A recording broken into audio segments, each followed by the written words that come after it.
Ok, bon bah je vais attaquer. Donc du coup, comme il l'a dit, donc moi je m'appelle Arthur. Donc j'ai fondé ma première société il y a 5 ans dans les communautés digitales. Donc on a commencé à développer des concepts sur les réseaux sociaux. Et ensuite, quand nos communautés atteignaient un certain seuil et devenaient viables, ça veut dire que les communautés étaient suffisamment grandes, suffisamment récurrentes pour pouvoir les digitaliser. On en faisait des applications, des sites internet et on les monétisait comme ça.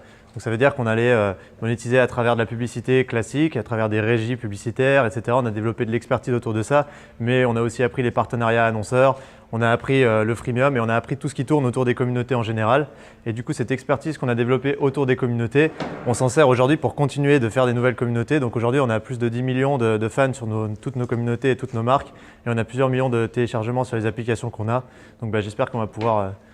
je vais pouvoir vous apprendre 2-3 petits trucs. Est-ce qu'il y a des personnes parmi vous qui sont familières avec le community management ou qui font du community management parce qu'ils n'en ont pas spécialement parlé? D'accord, ok, bon, c'est cool. Ok, bon après je ne vais pas rentrer énormément dans les détails parce qu'on n'a que 20 minutes, donc je vais rester assez superficiel, mais n'hésitez pas à me poser des questions ou à me couper si vous avez des choses qui vous intriguent. Du coup, je vais parler de 3 choses. La première chose, c'est que je vais rappeler, grosso modo, dégrossir le fonctionnement des réseaux sociaux, la visibilité sur les réseaux sociaux. Je pense que c'est important de refaire un petit point là-dessus pour les personnes qui ne sont pas forcément familières, parce que c'est devenu une vraie science, les réseaux sociaux. La deuxième chose, c'est qu'on va parler des contenus, parce que pour moi, les communautés, ça n'existe pas sans contenu, et je pense que c'est hyper important qu'on en parle. Et la troisième chose, c'est comment on va créer sa communauté et comment on va la développer à partir de ces 2 premiers points. Alors, pour les réseaux sociaux, pour le fonctionnement, il y a un truc qui est un peu paradoxal avec les réseaux sociaux, c'est que ça change tout le temps les réseaux sociaux. C'est-à-dire que les réseaux sociaux, ils se mettent tout le temps à jour, les algorithmes se mettent tout le temps à jour, tous les mois, tous les jours presque, pour changer la façon dont la visibilité fonctionne. Et paradoxalement, on va vous encourager à être très régulier, à faire des choses très carrées, à perpétuer ce que vous faites pour que vous ayez vraiment un état d'esprit strict, carré. Et on ne vous encourage pas à faire des tests de manière diffuse et parsemée sur vos pages ou sur vos contenus. Donc c'est assez paradoxal le fonctionnement, c'est pour ça que je vais rentrer un petit peu plus en détail là-dessus. En gros, les réseaux sociaux, ça a beaucoup changé. Il y a 3-4 ans, vous arriviez, vous faisiez une page qui s'appelle Soleil. Vous aviez 2 millions de j'aime au bout de 2 mois, parce que tout le monde cherchait à liker Soleil. Et ensuite, vous aviez fait un site qui s'appelait soleil.com. Vous mettiez un sapin de Noël de pub sur soleil.com et vous envoyez 700 liens par jour depuis Soleil vers soleil.com et vous gagnez 50 000 € de chiffre d'affaires par mois avec Soleil. Un jour, Mark Zuckerberg et ses potes, ils se sont dit c'est un peu merdique, on perd un peu d'argent. Et du coup, les réseaux sociaux, c'est devenu de moins en moins quelque chose qui était ouvert vers l'extérieur et c'est devenu de moins en moins quelque chose où on vous autorise à faire ce genre, où on vous autorise à avoir autant de viralité que ça. Donc du coup, ce qu'on appelle le reach, je ne sais pas si ça vous parle, c'est la portée, la visibilité que vous avez sur les personnes qui likent vos concepts, vos contenus. Ça a été drastiquement diminué d'année en année et aujourd'hui, c'est très compliqué d'arriver à avoir du reach. Il y a des vrais algorithmes hyper compliqués derrière dont on va parler qui font que vous allez avoir plus ou moins du reach. J'en ai fait j'explique un petit peu ça sur ce petit schéma. Donc en gros, à l'heure actuelle, comment ça se passe la visibilité, donc le reach dont je vous parle. Vous allez poster un contenu sur votre communauté. Donc là, on parle de votre page. On parlera après si vous n'avez pas de page, etc. Ce contenu-là, il va générer un engagement. Donc l'engagement, c'est les personnes qui vont interagir avec. Ça veut dire liker, commenter, partager. Et en fonction du pourcentage d'engagement, donc du ratio que vous avez visibilité-engagement, vous allez avoir plus ou moins de reach. L'engagement, il se définit différemment si c'est juste des personnes qui likent, juste des personnes qui ont cliqué, juste des personnes qui partagent, des personnes qui taguent leurs amis. Donc le type d'engagement, il est considéré également. Vous allez voir que c'est important parce que si vous faites des contenus qui vont amener les gens plutôt à taguer leurs amis, à partager, ou alors des contenus qui incitent juste à cliquer un petit coup ou juste à liker, vous n'allez pas être récompensé pareil par l'algorithme. Et là, je parle de Facebook, Instagram en majeure partie. Twitter et Snapchat, c'est encore un peu différent, malgré qu'on arrive sur ces modèles-là. Et la dernière chose, c'est le temps écoulé. Ça veut dire quoi? Ça veut dire qu'il y a une boucle comme ça qui va se refaire à chaque fois sur les réseaux sociaux. La première minute, on regarde quel a été votre engagement sur votre contenu. Et en fonction, si dans la première minute, vous avez un super ratio visibilité-engagement, on vous a autorisé à toucher 500 personnes avec ce post, et sur les 500, vous en avez 50 qui like. Ça veut dire que votre contenu, il est bon. Ça veut dire qu'on peut encourager ce contenu-là à se développer sur les réseaux sociaux et que c'est quelque chose qui va plaire. Donc, tac, on augmente votre visibilité. On vous passe à 10 000. Sur les 10 000, maintenant, on est à 60 j'aime, on n'en a repris que 10. Là, ça veut dire quoi? Ça veut dire qu'on n'est pas bon, l'engagement il est moins bon que ce qui était prévu et finalement, on va vous pénaliser la visibilité et vous n'allez pas monter à 100 000, vous allez monter à 15 000. Et en gros, ce genre de boucles, elles se font à chaque fois. Donc tout commence dans la première minute et ensuite, vous avez plus ou moins de marge d'erreur, on va dire de marge de manœuvre sur les créneaux 10 minutes, 30 minutes, 1 heure. Mais en fait, c'est pour ça que c'est très important d'avoir des contenus qui permettent d'engager vite, donc pas des vidéos d'1 heure sur Facebook, c'est pour ça que vous n'en trouvez pas. Et c'est pour ça que c'est hyper important d'arriver à avoir des contenus qui sont faciles à comprendre, faciles à identifier sur les réseaux sociaux. On en parle juste après des contenus. Ça, c'est pas vrai pour YouTube. YouTube fonctionne un peu différemment puisque le type de contenu de YouTube, ça va être des contenus qui sont plus ou moins longs. C'est pas vrai, oui et non, dans le sens où sur YouTube, si vous arrivez à avoir beaucoup de pouces bleus, beaucoup d'engagement dès le début de votre vidéo, eh ben, vous êtes quand même malgré tout mis plus en avant que si vous êtes quelqu'un qui va avoir des pouces bleus à la fin. Voilà, juste pour vous faire une petite introduction là-dessus. Donc tout ça pour dire quoi, que sur Facebook, il y a une croyance un peu populaire les gens pensent que quand on a 1 million de fans par exemple sur une page, on va automatiquement toucher 1 million de personnes quand on poste. Ce n'est absolument pas vrai, ce n'est absolument plus vrai du tout.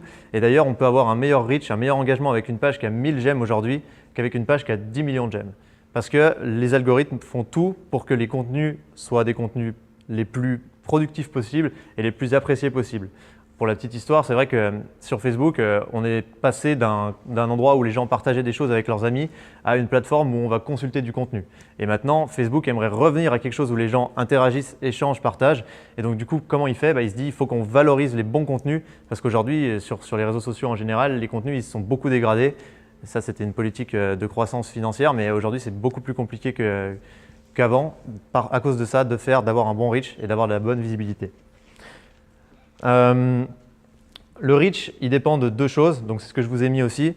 Vous avez 2 types de choses, donc ce qu'on appelle du ranking, c'est un petit peu pour ceux qui font du SEO, c'est un mot qui est un peu à la mode, mais en gros, vous allez être, on va valoriser ou non votre page et vos contenus pour l'algorithme en fonction de ce qu'on vient de voir. Donc en fait, vous avez 2 choses. Vous pouvez avoir déjà une page, une communauté qui a un bon rank, donc ça veut dire qu'elle a une bonne note. L'algorithme considère qu'elle fait des bons contenus, qu'il y a des bons contenus dessus. Donc on met en avant tout ce que vous postez. On vous donne plus de chances que si vous avez une page avec un mauvais rank. Et ensuite, vous avez le rank sur les contenus qui font que vous pouvez avoir une mauvaise page, mais réussir quand même à buzzer un petit peu, à avoir quand même de l'engagement, du reach sur un contenu s'il est très bon, s'il a un très bon ranking parce que c'est un super contenu.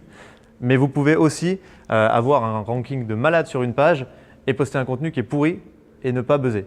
Par contre, si vous avez les deux, là, c'est là que vous avez quelque chose qui vraiment sort du lot et c'est ce qu'il faut essayer d'avoir absolument. Regardez si je vous ai un peu tout dit. Donc oui, en gros, sur les réseaux sociaux, malheureusement, les règles du jeu, c'est l'algorithme qui les dicte. Donc ça veut dire que quand on va parler des contenus après, vous vous doutez bien qu'il faut adapter ce qu'on fait par rapport aux règles du jeu.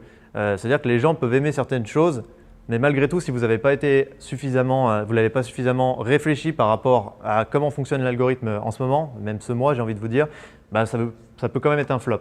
Donc il faut quand même toujours essayer de réfléchir par rapport aux spécificités de l'algorithme, et on pourra en parler un petit peu plus. En fonction des réseaux sociaux, les algorithmes sont un peu différents. Un petit point qui est intéressant aussi, c'est payer sur les réseaux sociaux. On nous encourage à mort à payer maintenant, mais ça peut être quelque chose qui ça peut être négatif de payer en fait, dans le sens où, comme je vous ai expliqué, vous allez commencer avec un contenu.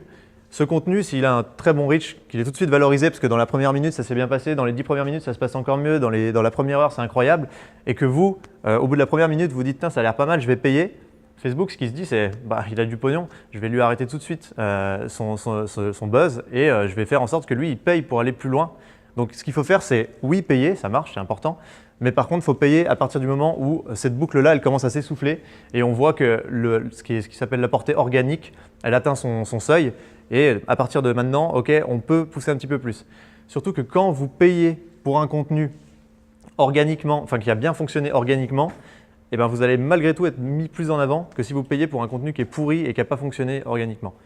Donc voilà, c'est important quand même de toujours prendre le temps d'attendre pour regarder comment ça se passe avant de sortir le porte-monnaie.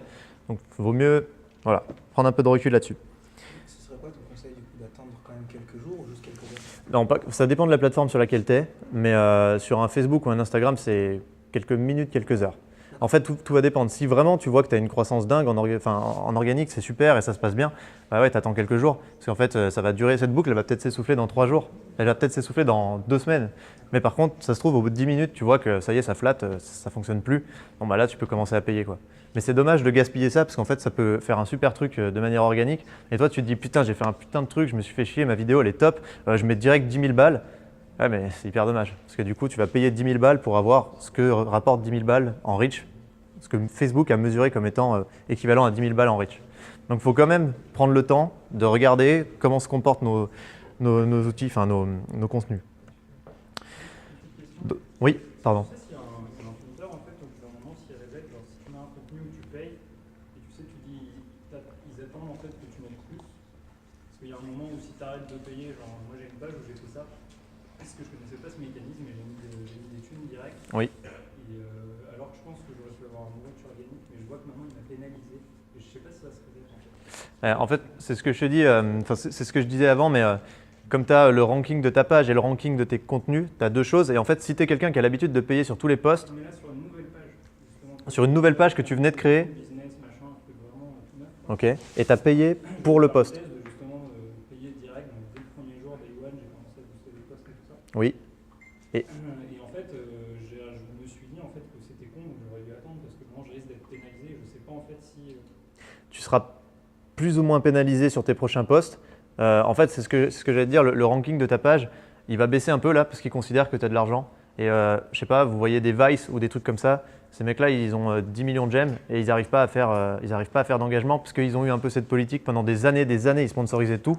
C'est hyper dommage parce qu'ils ont une page hyper quali. Mais du coup, tu pénalises doucement le ranking de ta page, tu vas passer de 10 à 5, tu vois. Mais tu me tâtais presque à en refaire une justement pour essayer de repartir sur une base. c'est le conseil que je te donnerais. De façon organique, Oui. enfin, comme tu fais une communauté à Ouais, exactement. Bah, c'est le conseil que je te donnerais parce qu'aujourd'hui, les pages Facebook, moi je préfère en recommencer une et avoir 10 000 GM et taper 100 000 de reach sur tout ce que je poste plutôt que d'en racheter une à 1 million et d'avoir 5 000 de reach sur tout ce que je poste. Et en fait, quand tu es pénalisé, tu es mort. C'est impossible de revenir, il faut 6 mois de travail. Nous, on a essayé de le faire sur des communautés aussi en millions et c'est une horreur, quoi. J'ai même l'impression qu'ils sont plus ric-rac sur certaines ads. C'est des ads où genre il y avait des bouts de texte et en fait genre 5 caractères dans la reçue. Alors qu'au début il me laissait tourner genre une semaine et maintenant genre je poste un truc au bout d'une heure je suis down. Ouais, bah ça après c'est un autre débat, mais ouais, ils sont en train d'être un peu plus souples sur Facebook Ads. Avec plaisir. Donc du coup, oui, moi, il y a un truc qui est hyper important, c'est qu'on ne parle pas de communauté si on ne parle pas de contenu.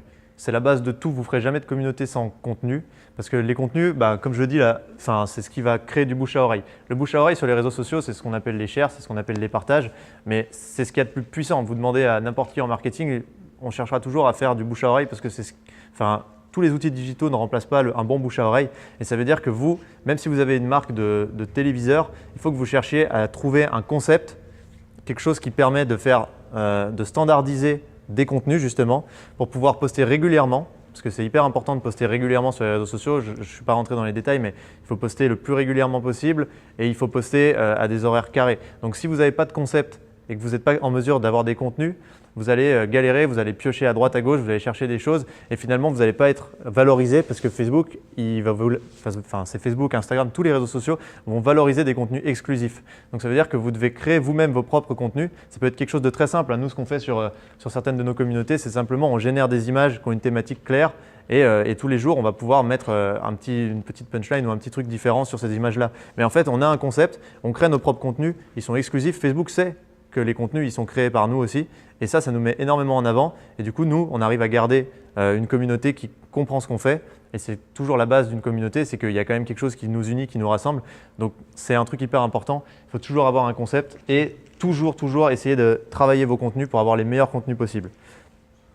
Bien sûr, comme je disais, le contenu il doit respecter les règles du jeu qui sont imposées par les plateformes, donc ça on peut en parler pendant longtemps. Mais par exemple en ce moment sur Facebook, il faut faire en sorte que les gens taguent leurs amis. C'est l'algorithme, il ne jure que par ça. Vous pouvez avoir 100 000 j'aime et à côté un post où il y a eu 1000 personnes taguées, vous allez toucher autant de personnes.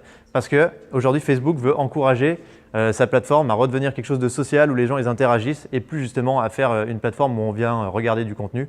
Donc c'est hyper important de vraiment se dire ok, le contenu que je fais une super belle image, elle est magnifique, mais en fait personne ne va jamais taguer personne et il n'y a aucune raison de partager ça avec ses potes, bah non, ça ne sera pas la bonne technique ce soir parce que ça va faire, ok, tu vas avoir un peu d'engagement, tu vas avoir des likes, mais derrière tu ne vas pas développer ta communauté parce qu'on ne va pas te donner de visibilité. Donc c'est hyper dommage, c'est des choses qui marcheraient très bien en street marketing, mais sur les réseaux sociaux ça ne marche pas comme ça et il faut que tu regardes où en est l'algorithme, il faut que tu regardes ce qui se passe parce que si tu ne fais pas quelque chose qui incite les gens à venir taguer leurs potes, ça ne marchera pas. Et ça, c'est tout le temps et il faut regarder tout le temps. Et la complexité, c'est qu'il n'y a pas un endroit où on voit alors aujourd'hui, l'algorithme, il est comme ça. Non, le problème, c'est qu'il faut tester des choses, il faut regarder ce qui se passe. Et c'est assez facile de tester des choses. On en parlera après, il y a des outils, mais il faut regarder ce qui marche en fait. Il ne faut pas s'emmerder à faire parce que sinon, vous allez plomber votre reach, vous allez perdre du temps, vous allez faire chier à créer des contenus. Non, aujourd'hui, c'est très facile de scraper, de regarder à droite à gauche, qu'est-ce qui buzz. Vous regardez ce qui buzz, vous savez comment il est en ce moment l'algorithme. C'est assez simple, sauf si c'est payé des fortunes, bien sûr, mais vous le voyez. Et le contenu, c'est hyper important pour moi, en tout cas dans ce qu'on a fait nous pour créer nos communautés, c'est parce que c'est une monnaie d'échange. En fait, aujourd'hui, nous, ce qui nous importe le plus quand on crée des communautés ou quand on crée une marque, c'est les relations presse, c'est les médias. C'est ça qu'on a besoin de ça. Mais ce qui est marrant, c'est que les médias, ils ont besoin de contenu, parce qu'eux, ils n'ont pas de contenu. Et tous les médias sociaux, encore plus. Tous les minutes buzz, les combini, ils vont chercher à se fournir en contenu, parce que c'est hyper coûteux de créer du contenu, ils en font un peu. Mais aujourd'hui, si vous êtes capable de faire du contenu intéressant, bah à la fois vous allez être mis en avant, à la fois votre communauté, elle va se développer autour de quelque chose, on va vous donner du reach, et en plus de ça, vous allez être partagé par d'autres personnes. Et comme c'est votre contenu, eh ben ces personnes-là, elles vont vous identifier et c'est le meilleur moyen de faire grossir votre communauté. Donc c'est très très important les contenus et il vaut mieux faire beaucoup moins de posts avec des contenus qui sont les vôtres, que vous vous appropriez, qui sont réfléchis, que beaucoup de posts où vous allez piocher des trucs qui ont marché à droite à gauche sur d'autres pages et où vous allez être hyper pénalisé très très vite. J'essaie de ne pas faire tomber ça. Du coup, tu peux préciser ce que tu appelles régulier? Parce qu'il faut faire des contenus réguliers. Il n'y a pas de règle, mais j'imagine que… Il n'y a pas de règle. Alors comme je te dis, en fait, comme je disais, le ranking des pages, ça veut dire que l'algorithme, en fait, il est personnel pour chacune des pages, chacune des marques. En fait, Facebook, il va attribuer vraiment un fonctionnement à chacune des pages. Instagram, c'est pareil. Twitter, un peu moins, mais ça fonctionne quand même de la même manière. Dans le sens où si tu fais un truc toutes les semaines, mais que tu le fais bien, lui, il va s'habituer, il va se caler là-dessus. Et le jour où tu te mets à poster tous les jours, il va te pénaliser. Le jour où tu te mets à poster tous les mois, il va te pénaliser. Si tu postes toutes les heures, ça fait 3 ans que tu postes toutes les heures, ben, si tu te mets à poster toutes les minutes, il va te pénaliser. Si tu te mets à poster toutes les semaines, il va te pénaliser. Mais en fait, c'est complètement différent d'une page à l'autre. Et c'est pour ça qu'il ne faut pas se calquer sur ce que font les autres en se disant, lui, il poste tous les 2 jours, je vais poster tous les 2 jours. Ça n'a pas de sens. En fait, c'est un peu bizarre de dire ça, mais il faut éduquer sa communauté, éduquer sa marque, parce qu'en fait, l'algorithme, il va se caler sur vos habitudes et il va dire, lui, il est régulier. Il poste des trucs exclusifs, c'est toujours à peu près la même chose, il sait ce qu'il fait. C'est pas des mecs qui essayent de chercher du buzz à droite à gauche. Ok, bon bah on va petit à petit lui faire monter son ranking et finalement on se retrouve avec une page qui a un super bon reach tout le temps. Tu peux poster n'importe quoi. Un jour tu peux poster un truc qui sort un peu du lot. Tu auras quand même un bon reach parce que ça fait 6 mois que tu travailles à faire quelque chose de correct et c'est ça que j'appelle régulier. Voilà.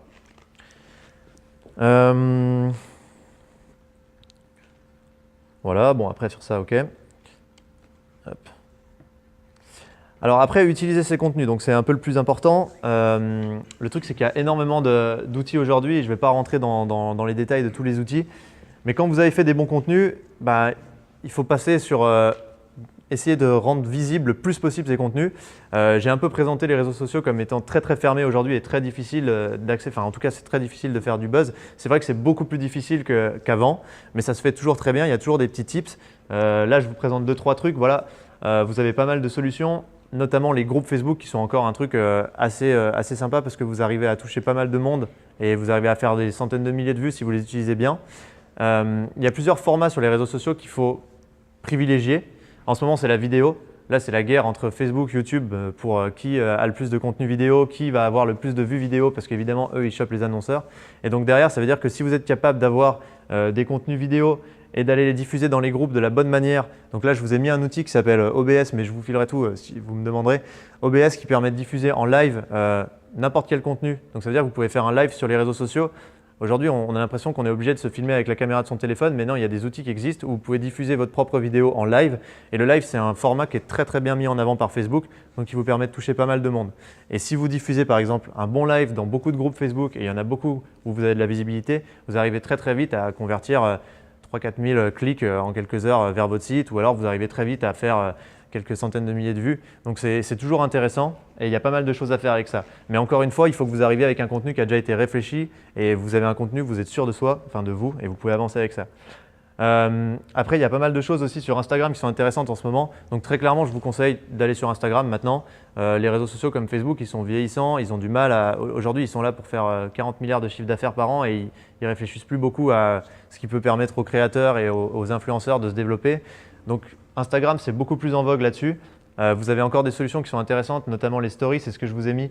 Aujourd'hui, vous arrivez à toucher beaucoup de monde si vous géolocalisez vos stories. C'est-à-dire que si vous êtes ici à Lyon, vous faites une story et que vous taguez Paris, vous allez réussir à toucher beaucoup de gens de Paris qui ne suivent pas vos contenus et à les convertir beaucoup plus facilement.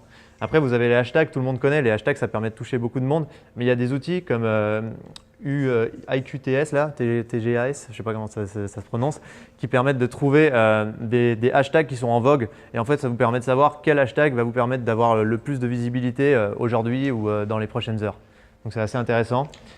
Après, il y a tout ce qui est bot Instagram, mais là, bon, ça demande d'être un peu plus initié. Vous pouvez faire en sorte de coder des petits bots qui vous permettent de follow des gens, de suivre des profils, de liker des photos. Et ça marche très très bien. Nous, on le fait. On arrive à monter plusieurs dizaines de milliers d'abonnés par mois sur toutes nos communautés très vite en allant juste faire du bot comme ça.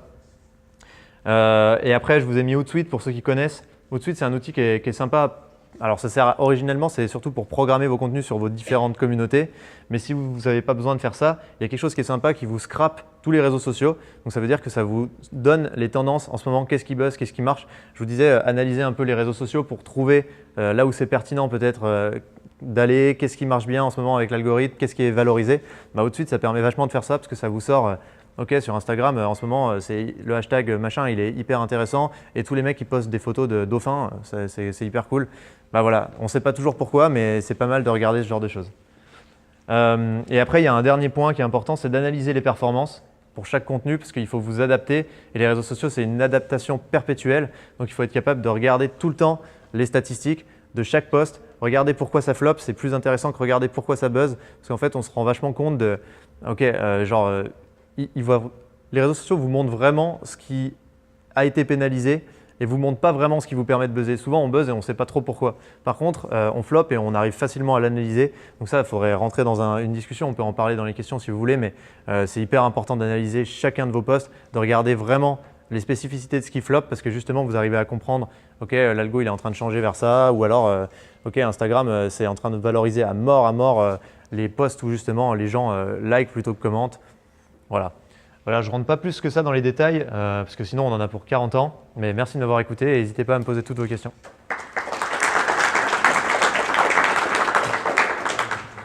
Oui. On est vraiment sûr que l'algo il change assez souvent ou on n'est pas dans un flou plutôt? On est dans un flou, on arrive à quand même regarder à quelle fréquence. En fait, on se rend compte quand ça change, mais par contre, on n'est pas capable de dire ça change tous les mois. En fait, là par exemple, il n'y avait pas de changement depuis 6 mois. Et là, ça fait 3 semaines, tout le monde est… Ouais, on se dit, ouais, là, on ne peut plus continuer à grossir nos communautés comme ça. Donc, on sait qu'ils le changent, ils l'adaptent en fonction de leurs concurrents, en fonction de plein de choses. Ils le changent souvent, mais non, on ne sait pas à quelle fréquence. Ils n'ont pas vraiment un truc où ils disent on change tous les mois. C'est juste qu'ils essaient d'adapter pour que leurs contenus soient toujours les plus pertinents possibles pour les utilisateurs. Oui. Tout le monde a l'air de dire que ça va être le Far West, en gros, sur Instagram, sur Builder, on fait ce qu'on veut. Est-ce que dans quelques mois, ça va pas être exactement la même problématique que Facebook Instagram, en fait, ils sont en train de le pousser à mort. C'est un réseau, c'est leur seul fer de lance à Facebook, parce que Facebook, ils sont comme ça malgré tout, encore plus aux États-Unis qu'en France. Instagram, c'est encore en croissance. Mais en fait, aujourd'hui, s'ils travaillent beaucoup sur Instagram, c'est parce que c'est la meilleure plateforme pour les influenceurs et ils essayent vraiment de travailler autour de la monétisation influenceur.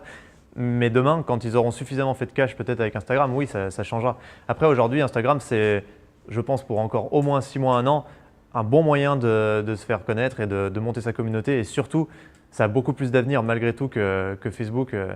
Facebook, là, je ne sais pas si vous savez, ils vont passer toutes les pages dans un truc qui s'appelle Feed Explorer. Et ça va être très compliqué, quoi. Instagram, ils n'en sont pas encore à faire ce genre de choses, mais Facebook, il est vraiment sur un tri de ses contenus. Instagram, il considère que les marques, elles ont beaucoup de place parce qu'elles font des contenus qui sont sympas et ça reste encore, c'est pas pollué comme Facebook, Instagram. Donc ouais, c'est quand même… Enfin, nous, moi, on sait que Instagram, on a encore du temps et le reach est très bon sur Instagram parce que Facebook, il y a aussi beaucoup trop de contenu. Instagram, la politique même d'Instagram fait que vous n'allez pas poster 4 trucs par jour. Vous postez un joli truc par jour et encore. Et en fait, du coup, il y a moins de contenu. Donc la visibilité des contenus, elle est naturellement un peu plus en avant. Et tant que ça n'aura pas énormément croît ou que la façon d'utiliser Instagram n'aura pas changé, ça sera correct. Oui. Tu dis que tu remarques qu'il y a des changements, mais du coup, savoir qu'est-ce qui a changé, comment tu es capable de le savoir? Ouais, bah ça c'est le plus dur, c'est vraiment le truc où on est obligé de voir. En fait, souvent tu vas voir des choses qui ressortent beaucoup dans les fils d'actualité très vite et il faut analyser quelles sont les spécificités de ces choses-là. Des fois c'est évident, comme le fait qu'il y a 45 000 commentaires et 2 likes, des fois ça l'est pas du tout, mais en fait tu es obligé de comprendre. Des fois c'est vraiment des trucs tout cons. Genre une fois on est passé des formats, des images qui étaient rectangulaires, d'un coup toutes les images carrées elles se sont mises à être tout en avant dans les feeds et en fait c'est juste que Facebook il dit bah moi maintenant je veux que mes images elles soient carrées et je valorise les images carrées. En plus ça prend plus de place sur le fil d'actualité donc c'est plus sympa machin. Et en fait tu le vois parce que tu vois que les mecs qui sont le plus mis en avant ils sont carrés. Mais c'est comme je disais c'est dommage il n'y a pas de petit guide qui nous dit bah ça se passe comme ça. Du coup tu es obligé de tester en regardant toutes les pages. En fait moi ce que je fais c'est que je suis des grosses pages qui gèrent très bien ça où il y a des mecs très bons bien meilleurs que moi et en fait ces mecs là je vois très bien ils adaptent les contenus. Quand ils commencent à l'adapter aux USA, ben, je me dis ça va pas tarder à être en France et en fait on le voit très vite quoi. Mais oui, et là il n'y a pas de miracle. Oui. C'est à quelle page? Ah, ouais, vas-y, ouais, C'est quoi je t'en prie. les meilleures pages françaises en Facebook? Les meilleures pages françaises, bah, c'est les miennes évidemment. Non, non, bah, les meilleures pages françaises, c'est un peu bizarre comme question. En fait, ça dépend par rapport à quoi? En termes d'engagement, tu veux dire? Sur les meilleures, c'est quelle page que je dois suivre? Pour regarder un peu le reach, c'est ça? Enfin, En termes de community manager. oui, ok. Ben, c'est une des nôtres, elle est vraiment très bien là-dessus. Elle s'appelle SSD en France. Après, SSD, ça s'appelle. ET, CCD, A, SEDIT. Voilà, SSD. Tu regarderas. Ah, et ça se dit, ouais. Ouais. Bon, après nous, on suit beaucoup tout ce qui est de l'ad Bible et tout. C'est des pages plus aux US. Tout ce qui est tasty. Et en France, il y en a qui sont vraiment très forts. C'est Chef Club. Je sais pas si tu vois. C'est eux, ils cassent tout. Eux, ils ont commencé leur page vraiment de tout en bas et ils ont vraiment fait hyper attention à leur ranking, à leur algorithme. Ils ont vraiment fait des choses et ils sont très bons pour analyser la data et tout regarder.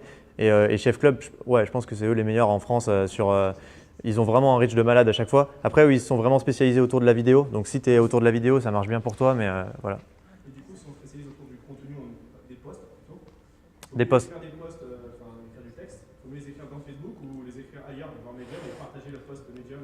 Alors en fait, Facebook, ils valorisent plus du tout les statuts texte, sauf les statuts. Maintenant, tu sais, ils ont fait un nouveau format de statut qui est un peu plus court. Ils essaient de la faire un peu à la Twitter. Ceux-là, ils les valorisent un petit peu plus qu'avant. Mais en fait, sur Facebook, il faut proscrire tout ce qui est lien sortant. Facebook, même nous, on a des communautés. Étant donné qu'on a fait pas mal de business avec ça, maintenant, ils te disent, si tes liens ils sortent vers un autre site que le tien, donc si tu t'appelles Chef Club et ça sort vers Cuisinella, on te pourrit. Et ils ont même supprimé pas mal de comptes et de pages parce que c'était un business énorme.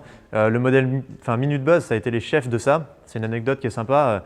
En gros, passé un temps, Minute Buzz, eux, ils touchaient je sais pas, on va dire à 8 € les 1000 visiteurs sur leur site grâce à la publicité qu'ils mettaient. Et en fait, il y avait plein de mecs qui avaient des pages, comme je vous disais, soleil, été, machin. Et ces mecs-là, ils ne savaient pas du tout comment monétiser. Du coup, Minute Buzz, ils allaient voir tous ces mecs, ils leur disaient, mais moi, je t'achète 2 € les 1000 visiteurs. Et tous ces mecs, ils disaient, wow, c'est dingue, je gagne de l'argent avec Minute Buzz. Mais en fait, eux, chaque fois qu'ils dépensaient 2 €, ils en gagnaient 6. Et ça, c'est devenu indécent. Et plein de mecs faisaient ça et gagnaient 500 000 balles par mois. Donc maintenant, Facebook, il a dit, les liens sortants, ciao. Même les liens en général, c'est très difficile. Maintenant, ça fait plus du tout de reach. Et tout ce qui est statut de texte, ça a été vachement dévalorisé parce que ça apporte pas vraiment de vie dans les fils d'actualité. Enfin, en tout cas, c'est quand tu vas faire un très long texte que tu vas vraiment travailler, si tu commences ta page avec ça et que tu fais que ça tous les jours, ça peut marcher, mais ça ne sera pas aussi valorisé que la vidéo parce qu'on est dans la guéguerre YouTube, Facebook et les vidéos, ils lâchent tout sur les vidéos, quoi. Donc moi, je te conseillerais de faire une vidéo dans laquelle tu marques tes textes. Je sais que c'est du travail, c'est beaucoup de travail, mais comme je disais, mieux vaut faire une super vidéo qui fait 1 million de vues qu'un statut tous les jours où tu touches 1000 personnes, quoi. Oui. Enfin, ouais. Il y a une priorité à gauche là. Non, en fait, il a posé la même question. Ok, d'accord. Quand tu parles de lien, est-ce qu'il vaut mieux faire de la pub pour son site quand on fait de l'actualité ou faire un article Facebook, les instant articles directement? Là, les liens, en fait, si tu as l'habitude de poster du lien sur ta page et que tu as quand même un bon reach autour du lien, que c'est ton site et que c'est quali, fais du lien. Va pas payer en faisant des instant articles parce qu'ils vont te faire payer hyper cher. Enfin, c'est pas cher Facebook, mais c'est quand même très cher par rapport à ce que tu peux faire en organique. Donc, si tu arrives à avoir quand même du reach sur tes liens, continue les liens. Nous, on en fait toujours un petit peu, beaucoup moins, mais ça reste très correct. Hein. On arrive à ramener 600 000 sessions par jour, par mois sur nos sites avec très très peu de liens et on ne paye pas du tout, quoi. Et de toute façon, si tu commences à payer, tu seras dévalorisé assez vite après, où on t'encouragera à faire que de payer. Donc, On n'est pas obligé de payer pour mettre des instants. le format Instant Article, tu parlais? Bah, moi, je l'utilise jamais, donc je ne sais pas te répondre sur ça. Mais je l'ai utilisé en payant juste. Oui, Je suis un peu novice sur le gros hacking, mais je peux te poser une question idiote. pas de problème. La finalité de tout ça, c'est quoi? J'ai la réponse en tête, mais j'aimerais vous l'entendre le dire. Ouais. C'est un peu tricky, mais, c'est d'apporter des gens, de faire connaître votre marque, d'apporter des gens sur votre site, de faire valider quelque chose derrière. C'est quoi l'objet? Et je note aussi quelque chose d'intéressant dans vos discours, c'est qu'à aucun moment vous employez le mot pub, ou alors au tout début, vous employez le mot poste. Vous parlez jamais d'argent, ou très peu. Mais du coup, à titre personnel, moi je suis entrepreneur, je lance un projet, j'ai des questions assez bidons, je fais des posts, il y en a qui vont marcher, je ne sais pas pourquoi, il y en a qui vont marcher, je ne sais pas pourquoi. Vous venez de dire, le plus intéressant c'est d'apprendre de ce qui n'a pas marché. Moi je ne savais même pas qu'on pouvait apprendre ça par exemple. Donc typiquement, comment est-ce que je peux savoir pourquoi ce post-là est complètement foiré? Pourquoi est-ce qu'il a fallu que j'éteigne toutes mes pubs, que je relance pour que ça remarche? J'en suis arrivé à faire des trucs comme ça. Là, on parle de Facebook Ads, on ne parle pas vraiment d'organique. Du coup, voilà, du coup, c'est pas la même chose. Facebook Ads, c'est encore pire, parce que, en fait, ça peut cartonner à mort, mais pas du tout transformer. C'est-à-dire qu'on peut faire des milliers de clics vers un site et ça ne convertit pas du tout, alors que la pub est exactement la même chose que sur le site. Mais la finalité de tout ça, juste pour répondre à la première question, je pense que quand on a une bonne communauté autour d'un concept, de l'argent, après, on le fait beaucoup plus facilement que si on doit tout payer en Facebook Ads. Et une communauté, ça apporte plein de choses, parce que ça peut nous aider à créer des nouveaux contenus, ça peut nous aider à créer des nouveaux concepts ou des nouveaux produits, des nouvelles entreprises. Parce qu'en fait, c'est une étude de marché en temps réel. Nous, on l'utilise pour ça. Et c'est plus important que de gagner de l'argent pour nous, d'avoir des gens qui nous disent ouais, vous travaillez sur un nouveau truc, c'est sympa, mais je pense qu'il faut faire comme ça. Ou d'avoir 10 000 personnes qui répondent à ton questionnaire. Ça, c'est… pour moi, les communautés, ça a la plus grosse valeur autour de ça, autour du fait que ça t'apporte du savoir. Et après, tu peux le convertir en argent. Mais vaut mieux travailler, avoir une communauté engagée qui comprend ce que tu fais, qui parle de toi et qui te fait connaître, plutôt qu'une communauté qui va faire beaucoup de clics vers ton site et qui te rapporte 1 € du CPM, quoi. Du coût pour 1000 clics. Pour répondre à ta deuxième question, du coup, sur Facebook Ads, le truc, c'est qu'il faut que tu analyses vraiment tous les paramètres de ta campagne quand tu fais une campagne et que tu cherches à faire de l'A/B testing tout le temps.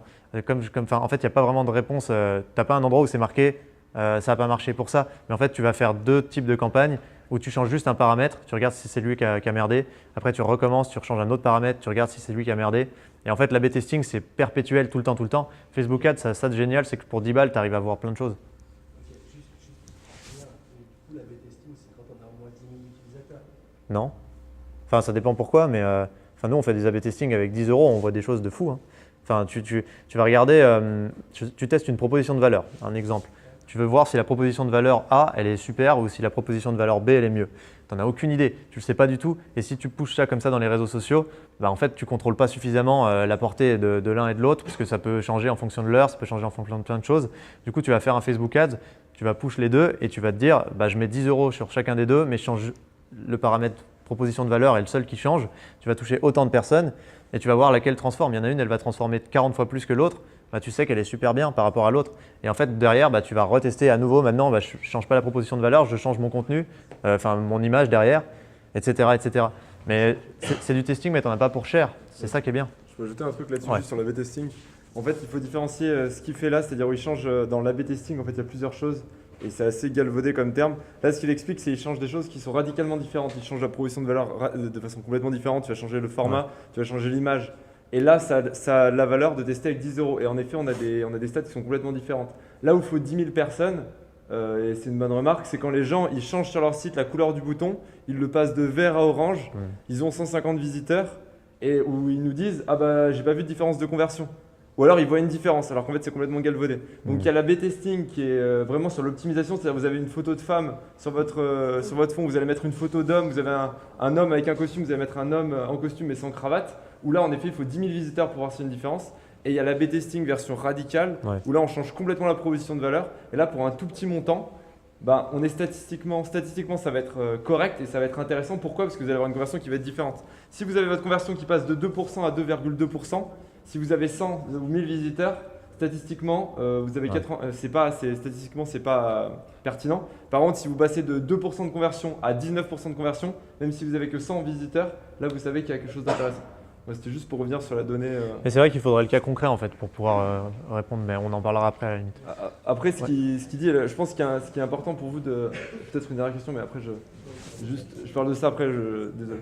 Mais ce qui est important d'écouter, c'est qu'il faut pas prendre des recettes toutes faites. C'est-à-dire qu'en fait, il faut s'adapter en permanence. Et ce qui veut dire, c'est que si vous voulez avoir une communauté et engager et faire quelque chose de vraiment puissant sur les réseaux, c'est pas quelque chose qui se décrète en faisant un post tous les jours. Il faut s'engager. Et c'est le problème, c'est que souvent, et c'est ce que je vois moi dans certaines sociétés avec lesquelles on travaille, c'est qu'en gros, ils ont des boîtes, ils disent voilà, nous, on va y passer 2 heures par semaine et on a envie d'avoir une communauté avec 1 million de fans qui sont super engagés. Non, ça ne fonctionne pas. Il faut y mettre énormément d'énergie.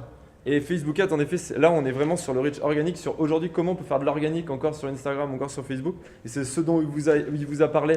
Et voilà, c'est vraiment quelque chose qui est compliqué et qui demande une stratégie de contenu, mais il a tout défini. Si vous voulez pas faire de l'organique et que vous voulez payer, ça peut être aussi pertinent si votre objectif c'est pas votre communauté, vous voulez juste parler un petit peu de votre produit, faire un peu de notoriété, ça peut peut-être être plus intéressant de faire du Facebook Ads, mais là c'est le sujet d'un autre talk parce que Facebook Ads c'est encore un autre univers qui a plus rien à voir et là on parle plus de communauté, on parle de visibilité sur des gens en fonction de centre d'intérêt, on parle plus de gens qui ont envie de partager, qui font du bouche à oreille, on parle de gens qui vont acheter pour un code promo parce que il reste que 2 heures, vous voyez vous êtes plus dans le même monde.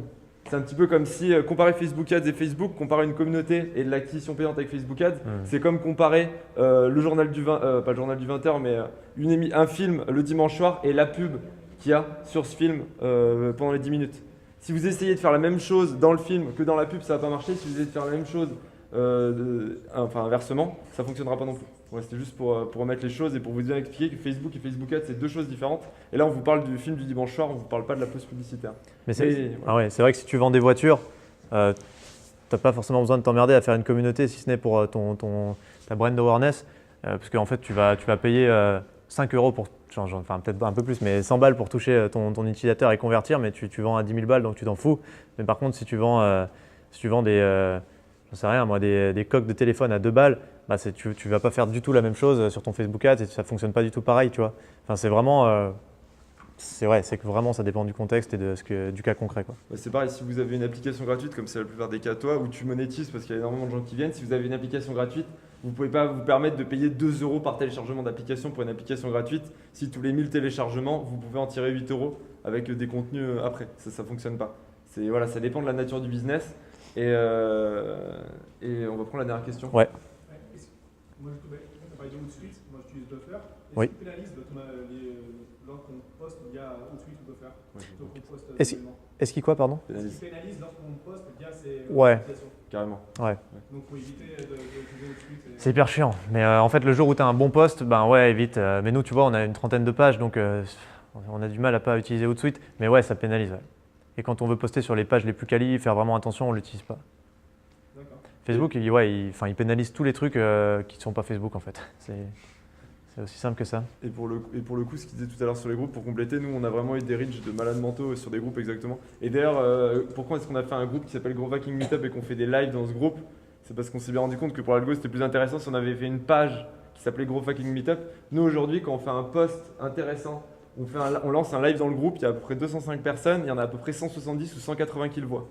Si on avait, sachant qu'on ne cherche pas, par contre on n'a pas une stratégie d'acquisition, on cherche juste à avoir une stratégie de rétention, que les gens qui soient dans le groupe voient les lives à chaque fois et soient au courant. Si on avait fait un groupe Facebook, une page Facebook pardon, et qu'on faisait des posts, on aurait peut-être 10, 15 ou 20 de portée. Si on n'avait pas réussi à construire quelque chose de solide. Donc, non, c'est sûr. C'est juste pour vous expliquer pourquoi on a un groupe et pas une page. Et non, et Facebook met vachement en avant les groupes aussi, donc les groupes c'est intéressant, mais par contre la façon dont tu vas reacher les gens est encore vachement différente d'une page, donc du coup ça dépend de plein de trucs.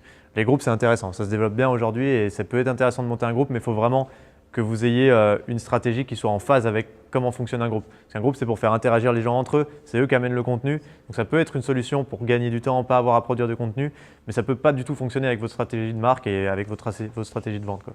Donc ouais, ça dépend de plein de trucs, quoi. Donc on n'a pas trop de stratégie de vente, du coup ça va. Ouais, non, à vous, ouais, ça va. Ok, bon, bah, c'est bon du On coup. va passer au talk suivant. Yes. Bah, merci beaucoup.